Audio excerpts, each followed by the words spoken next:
Well, tell us about OMG now. OMG has been very successful. Got my swag here. OMG, O'Keefe Media Group, so that when they type in OMG, it can't be censored because it's a commonly used acronym on social media. That's brilliant. This is a very ambitious vision, which is to effectively create Uber for journalism. So instead of just everyone being on my payroll, I want to equip everyone to go do what I do. So I get hundreds of messages a day. Please investigate this school board in Utah. I had a lot of Canadians message me today. That was interesting. And what we want to do is equip them, give them cameras, and to go have them go do this and open source my knowledge. So everything I've learned about what I do, I'm producing a series of master classes on ethics, law, technology, and I'm teaching people how to do this because I think it does require some skills. It requires being trained and educated. And I'm going to open source that. I'm going to put it behind a paywall, O'KeefeMediaGroup.com. You can subscribe. It's $20 a month. And you can get access to this information. We have a database of like 1,100 people, and we're deploying them. And we're doing, as I speak, they're in the field recording. Follow-ups on Pfizer, the FDA, the government, the deep state, the administrative state, the three-letter agencies, school boards, teachers, media companies. We want to help everyone, but when people say, hey, James, can you please go do this story? Now I'm saying, no, you go do that story. It's on you. I'll give you a camera. I'll ship you a $500 camera. I'll teach you, but you got to figure it out because I can't do it all myself. It's not sustainable. One of our biggest stories is now getting Congress to act. This is the Act Blue donations that were being funneled into individuals homes. With like 10,000 donations Correct. on their name and things like that. That's crazy. How did you find out about that? That was found out by a citizen journalist in Wisconsin, Election Watch. Peter is his name, and he just went on the FEC website. He's like, well, that's odd. This one guy, this modest guy in Annapolis has made like 10,000 donations, and I just went to knock on his door. And they said, well, I'd like to donate that many times, but I didn't. Yeah. So it's leading to congressional action now. Yeah, right on. I mean, imagine if the rest of the media actually did that and followed those leads instead of publishing articles on why Star Trek was racist. But that's the thing. Writing an article about Star Trek being racist Clicks. is super easy. Money. Yep. And what's happening is this kind of media is becoming dominant, and then it results in surface level understanding of the world, hyperpolarization, and people focusing on things that are substantially less important. You get YouTube channels where they're like, we're going to make our 160th video about Dave Rubin. Yeah. And I'm like, but Dave Rubin's a guy on YouTube. Mm-hmm. Like you can talk about the president. I think we talked about David Pakman, and I unfairly criticized him for talking about Trump so much. And now I realize, no, that's actually fine.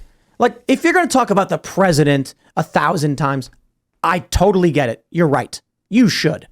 If you're going to talk about AOC, if you're going to talk about people in positions of power and authority, heads of industry, that I understand.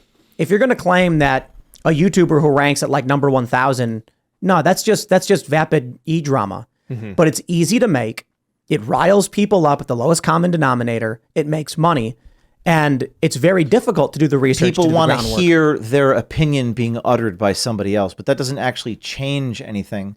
I mean, why don't journalists do this? My theory is they don't do it because if you actually point a camcorder or a hidden camera in any direction in a bureau or a government office, it'll contradict what you see on television. Yeah, like reality contradicts narrative.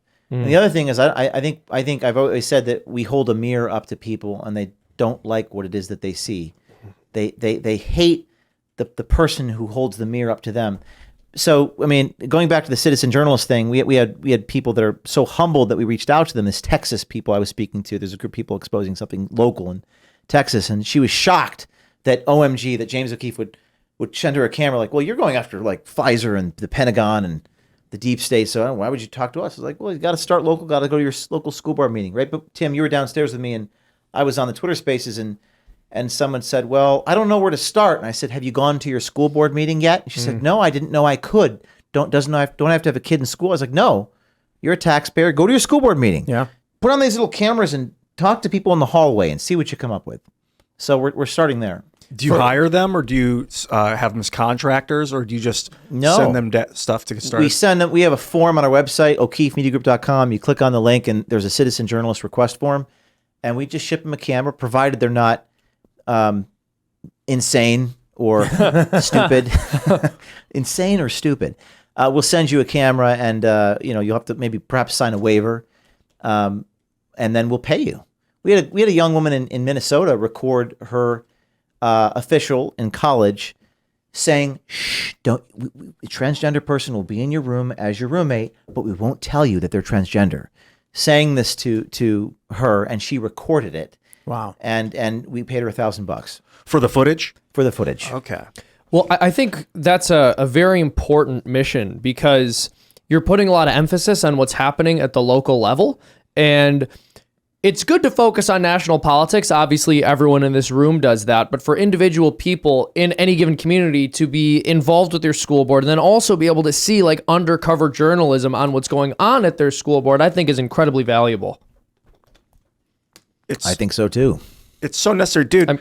All I want is, because I'm a big fan of Veritas. The people I know at Veritas, I love them. The people I met. The people, I mean, obviously you're like my brother. I mean, I don't know. We know each other pretty. Band of brothers. Yes. You did Henry the... Simple Few, 4-part 2. Yeah. Yes. And I want you guys to succeed, O'Keefe. Why do you think that there's a way for these organizations to both just keep firing on all cylinders? Absolutely.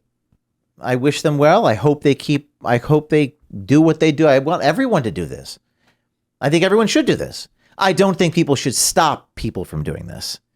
I don't think we should. I don't think it's. I think it's against the First Amendment to stop journalism and stop trying to use the federal courts to stop journalists. I've been sued so many times in my life. I had the teachers union in Michigan file an injunction against me in 2017. Randy Weingarten actually filed a restraining order against me because I published a document showing they paid off $50,000 to someone who's accused of raping a child. Wow. Oh my God. And they issued an injunction in federal court against me. Now, I defeated that injunction. They were demanded an injunction. Well, they initially got it. Wow. It was a temporary restraining order in federal court in Michigan. This is still going on. 5 years later, I haven't settled the case. Now, I'm not in charge there anymore. But you see what's at stake here? Oh, so you're out. It's like, okay, Veritas, all yours. Well, no, but I didn't want that to be the case. No, I know, yeah. But whoever is in charge has to now deal with this dichotomy of, okay, I got to raise ridiculous amounts of money to fight on principle, or I can settle and give up. So in Michigan, this was a document where it was paid off $50,000. We got the guy in hidden camera saying he knows what he did. We publish the story. We get sued. No one comes to our defense. Hundreds of thousands of dollars. I'm deposed. I go through depositions with these lawyers for the teachers unions, and that's its own form of torture. But that's the price you pay. So for this company, OMG, for O'Keefe Media Group, is it like, you're obviously private right now. Do you have any ambition to take it public? That's such a.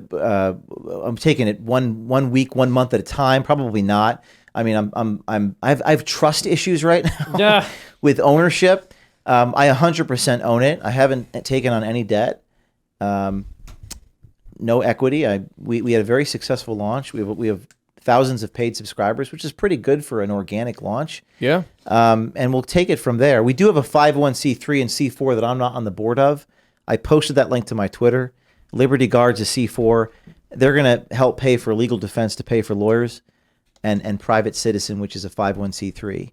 Liberty Guard and Private Citizen, if you want to donate and get a tax deduction to help pay our legal costs, you can donate to those organizations. Are you with them? Do you work for them? No, their boards their mission is to defend citizens who are being under attack and being silenced. Like in this case. So they'll take donations to support paying the attorneys. Oh, it's just insane how much of this is lawyers and just legal fees. Nonstop. And attorneys. People have no idea. I didn't. I mean, well, I knew that for what you were doing, you ended up getting sued a number of times, so I figured that was a problem for you. I didn't realize how much that added up. Well, it was also like the system's expensive. This case in 2019, jury verdict in North Carolina. None of you knew this. It was like a jury verdict. Woman sues me for defamation for quoting. We quoted Scott Fogel. And Scott Fogle is saying what he said. And they sued me. I don't know why they're suing me. They should sue Scott Fogle. And it gets all the way, I had to fight it for like 2 years. It goes all the way right before the verdict. The jury's coming out of the box, and the federal judge gavels the case and goes, and I'm paraphrasing, federal judge, Article 3 judge says, can someone please tell me why we're here?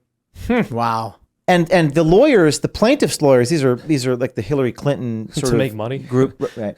I don't know how this old woman could afford like 5 lawyers. That's another story. I had 2. One of them was blind. And that was intentional because the jury sympathized with him as much as they did her. Justice is blind. Justice is blind. And the judge goes, if you sue, this is a transcript directed at the lawyers. If you sued Mike Wallace, I realize Mike Wallace is dead, 60 Minutes. But if you sued Mike Wallace for what you're suing James O'Keefe for, everyone would laugh at you. Mm-hmm. And you should have seen the look on these lawyers' faces. They were like, whoa, we didn't expect that. So sometimes you have to fight it all the way to Did you win the legal end. fees? It took, last year we won back 15 grand. Because in the United States, It's capped. yeah, right. We got administrative fees back. Oh, so that covered what? One Like response letter? faxes and like copy scans and things like that. It Yeah, covered. I think people need to understand this. If someone sends you a demand letter or a threat or an intent to file, and you go to your lawyer and say, okay, how should we respond to this? They'll say, we'll draft a response. 15 grand. Bang. That's why everyone loves lawyers so much. Yep. Thanks for watching this clip from the Timcast IRL podcast. Hang out with us live Monday through Friday at 8 p.m. and become a member over at timcast.com for uncensored, members-only shows exclusive. Thanks for hanging out, and we'll see you all next time.